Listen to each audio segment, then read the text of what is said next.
Kaboom! Look who stepped in the room. Ladies and gentlemen, for better or worse, it is the moment that none of us have been waiting for. Is there a more played out presentation than the TED? Dare I say, than the TED X? I struggle with TED a lot because they're almost a victim of their own success.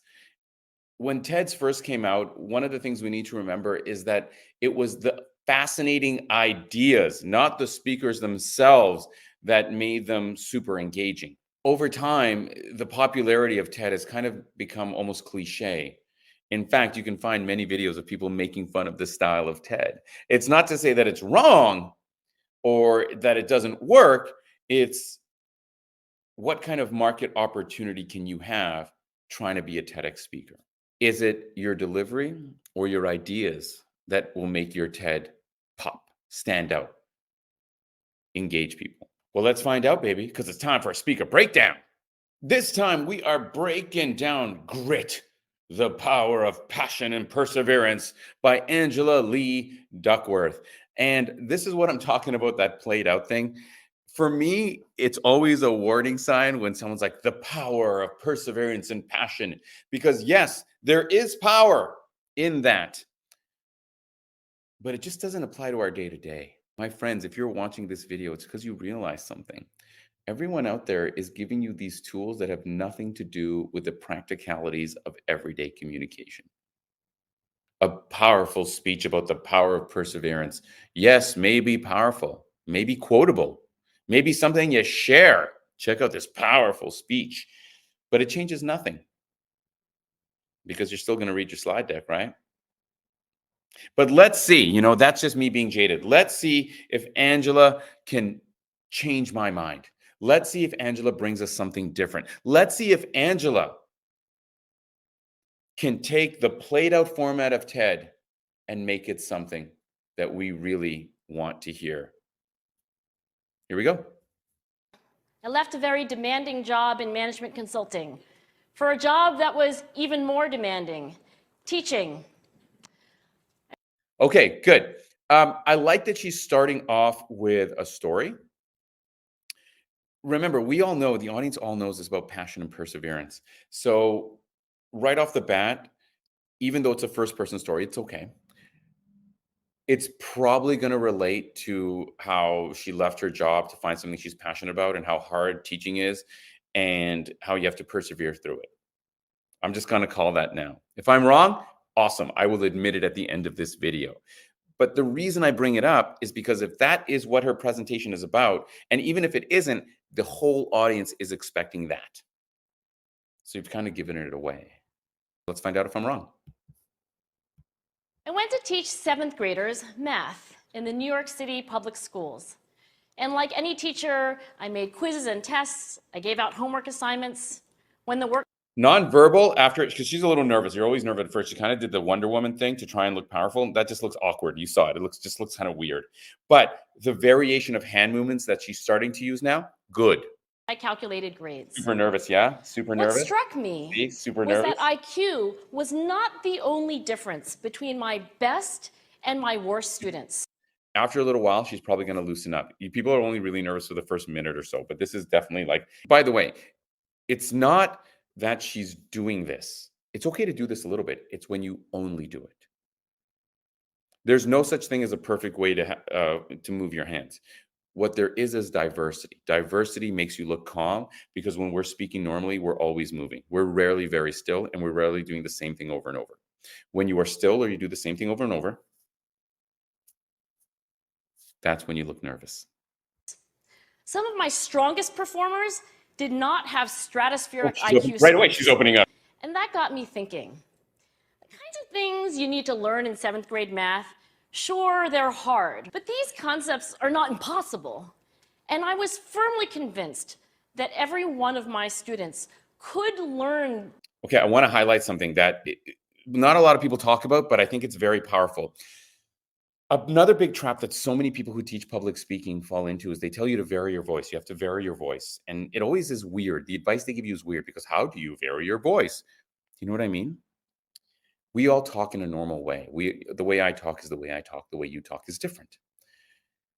And trying to talk with different nuances and cadence is weird. And if you have to actively think about it, which means you're never going to do it because you're too busy thinking about what you're going to say. That's why it always falls apart. However, Angela did something that we can do, because if you actually want to change the cadence of your voice, have big hand motions, because you won't be able to help it. If you talk with big hands, you will just naturally pause to the rhythm of the hands, because your mind is moving faster than your body can. So if you are moving your hands a lot, it's distracting you. And all of a sudden, you talk with your hands and it slows you down. And if you don't believe me, then watch Angela one more time. Her rhythm is dictated by her hands. Sure, they're hard. Ratios, decimals, the area of a parallelogram. But these concepts are not impossible. See? And I was firmly convinced that every one of my students could learn the material if they worked hard and long enough.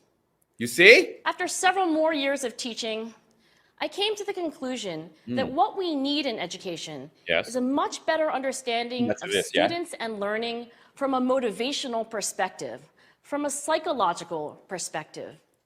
In education, the one thing we know how to measure best is IQ. But what if doing well Ooh, she put in a what if. I love the what if. What if this and that? What if this and that? What if this and that? If she does it more than once, bonus in points. school and in life depends on much more than your ability to learn quickly and easily. So I left the classroom One what if, but it's still okay. and I went to graduate school to become a psychologist. I started studying kids and adults in all kinds of super challenging settings. And in every study, Studying kids and adults in super challenging settings is fine, but it has zero impact on the crowd unless you give me one or two examples. Throw out a couple of what you mean by that. my question was, who is successful here and why? My research team and I went to West Point Military Academy. We tried to predict which cadets would stay in When she said West Point, that's a specific that brings the audience back in, because now they're imagining all the soldier kids in all white or something like that. military training and which would drop out. We went to the National Spelling Bee and tried to predict which children would advance farthest in competition. We studied rookie teachers. I love what she's doing here, because you've noticed that she's done the paralleling. We went here and studied these people. We went here and studied these people. We went here and studied these people. These specifics are very powerful because it makes us imagine it. But number two, by drawing the parallels, she's adding power to what she's saying. Working in really tough neighborhoods, asking which teachers are still going to be here in teaching by the end of the school year. And of those, who will be the most effective at improving learning outcomes for their students? We partnered with private. What a great place to have a pause. Out of all of those, who would be most effective at teaching their students? It's TED Talk. Have a pause. You got the time. Companies asking which of these salespeople is going to keep their jobs and who's going to earn the most money. In all those very different contexts, Another thing she's doing very well that I like is she's throwing out lots of rhetorical questions. Every time you throw out a rhetorical question, it has a half a second impact on your audience, because for that half a second, that's the only thing they're thinking about. one characteristic emerged as a significant predictor of success. Ooh. And it wasn't social intelligence, it wasn't good looks. Ooh, I love it. I love this. And I love that now she's doing a list. Physical health, and it wasn't IQ. It was grit. It wasn't I love good this. for Okay, look. success. Remember, if you watch some of my other videos, I talk about how the rule of three is kind of BS. And it's not really about the rule of three. It's about a strong list that seems effortless. Okay? Watch this strong list. And it wasn't social intelligence, it wasn't good looks, physical health, and it wasn't IQ. It was grit. Boom! List. Grit is passion and perseverance for very long-term goals. Grit is having stamina. Grit is sticking with your future, day in, day out, not just for the week, not just for the month, but for years.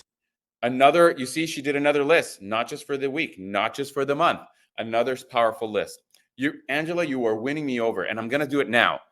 I was a little bit wrong about what she's there to talk about. I thought she was going to talk about her journey, but instead she's talking about her research and what her research found. And for that, I apologize. I was wrong about your opening. Half wrong. And working really hard to make that future a reality.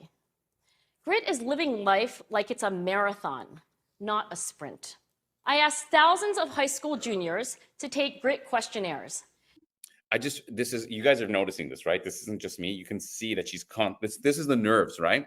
Whenever she is open, she looks so confident. And turns out that grittier kids were Self-touching is always a sign of you trying to comfort yourself. That's why it looks nervous.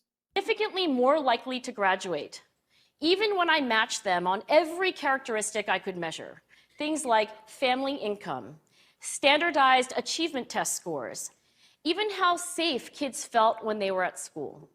Okay, I'm just jumping forward a little bit. I'm going to jump because the video is getting long. I want to show you a very powerful tool that she's using here. Let's look at this. Watch what she does. See if you can see it. See if you can tell me what she's doing, okay? Every day, parents and teachers ask me, how do I build grit in kids? What do I do to teach kids a solid work ethic? How do I keep them motivated for the long run? The honest answer is, she used a stack of questions to prime people for the answers. Instead of just giving information, you stack a bunch of questions and people are like, yeah, yeah, yeah. And now they have to listen to you for the answers. Question stack. Very good. Dr. Dweck has shown that when kids read and learn about the brain and how it changes and grows in response to challenge. Okay, I'm jumping forward again because I want you to really see the power of good, open, nonverbal communication. This is near the end of the speech, but watch her hands, okay? And here's what I'm going to do. I'm actually going to take off the sound. Now watch what's happening here. The diversity of what she's doing is making her look very comfortable. It's okay that she went back here for a minute. It's as long as you don't do it the whole time. But look at all of this that she's doing and look how confident she looks, right? It's only when she stays back here again that she looks a little bit nervous. You see, then she gets stuck with this stuff. But how powerful did she look when she was speaking that way? Look, right here. That's where I'm going to end my remarks because that's where we are. That's the work that look how powerful that looks. You don't even have to see it because you see how when she moves her hands, it's actually changing the way she speaks. Before us. We need to take our best ideas, our strongest intuitions, and we need to test them.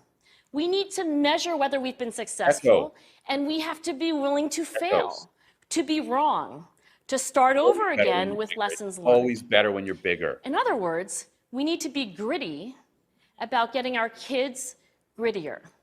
Thank you.